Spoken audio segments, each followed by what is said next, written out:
ભાજપ સરકારને મારે કહેવું છે કે તમારા પાપે ગુજરાતનો ખેડૂત દેવામાં ડૂબી ગયો છે। તમે જો મહારાષ્ટ્રમાં દેવું માફ કરી શકતા હો તો ગુજરાતના ખેડૂતોમાં શું તમને કાળોતરો દેખાય છે? નથી તમારે સ્વામીનાથન રિપોર્ટને મગજમાં લેવું, નથી તમારે ભાવાંતર યોજનાને મગજમાં લેવું। ખેડૂતો દેવું મોજ શોખ માટે નથી કર્યું, ફરવા માટે ને તાગડધીના કરવા માટે નથી આવ્યું। બિયારણ હોય, ખાતર હોય, દવા હોય, એ બધું તમે મોંઘું કર્યું છે।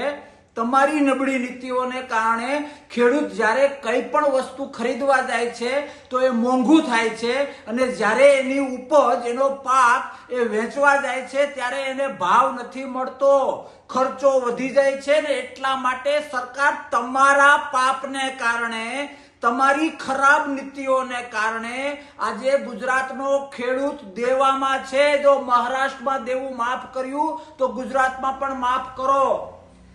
કપાસને ઝીરો ડ્યુટી કરી, કોના માટે? કોને સાચવવા માટે? ખેડૂતને શા માટે સાયલેન્ટલી તમે મર્ડર કરી રહ્યા છો ખેડૂતોનું? તમને ખબર છે 56 લાખ ખાતેદારો છે ગુજરાતમાં, એને ઇન્ટુ 4-5 કરીએ, એક કુટુંબમાં કેટલા સભ્યો હોય એટલું તો ગણતા શીખો, તો અડધું ગુજરાત ખેતી સાથે જોડાયેલું છે।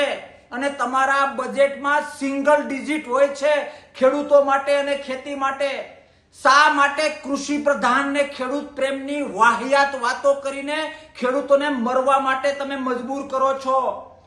તમે પ્રાંતવાદને, દેશમાં સમાનતાની વાતો કરીને પ્રાંતવાદને ક્યાંક ને ક્યાંક પોષી રહ્યા છો।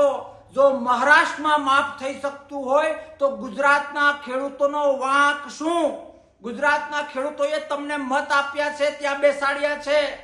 ક્યાંક ને ક્યાંક મોંઘવારી, જો ખેડૂતોને ભાવ મળે તો અન્ય પ્રોડક્ટનો ભાવ વધે ને, એ મોંઘવારીને લીધે તમારી સરકાર જતી રહે। એમ તમારી સરકાર, તમારી સત્તા ભાજપ સાચવવા માટે તમે ખેડૂતોને શા માટે આવો ત્રાસ આપો છો? 10 દિશાઓમાંથી તમે ખેડૂતોને હેરાન કરો છો। અભ્યાસ કરો, ખેડૂત, ખેતી અને ગામડાનું મહત્વ સમજીને જે રીતે મહારાષ્ટ્રમાં દેવું માફ કર્યું એ રીતે તત્કાલ અસરમાં ગુજરાતનો એક ખેડૂત ઈચ્છે છે કે એનું પણ દેવું માફ કરો। માત્ર તમારી સત્તા ટકાવવા માટે, તમારી અનીતિ અને અણઆવડતને સાચવવા માટે ખેડૂતનો ભોગ ન લ્યો, દેવું માફ કરો અને ખેડૂતોને યોગ્ય ભાવ આપો કે ભવિષ્યમાં પાછું દેવું ન થાય। હું રિપીટ કરું છું કે ખેડૂત ઉપર જે દેવું થયું છે એનું કારણ સરકાર તમે જ છો। તમે જ બધું મોંઘું કર્યું છે અને સામે ખેડૂતને ઉપજના ભાવ નથી આપ્યા। એ તમારા પાપને લીધે ખેડૂત દેવા નીચે ડૂબ્યો છે, એને બચાવવો એ તમારો ધર્મ છે। મહારાષ્ટ્રમાં જેમ દેવું માફ કર્યું એમ 1 કલાક બગાડ્યા વગર ગુજરાતમાં પણ ખેડૂતોનું દેવું માફ કરો તો જ કહેજો કે તમને ખેડૂત, ખેતી અને ગામડું વાલું છે, બાકી ઘર ભેગા થાઓ।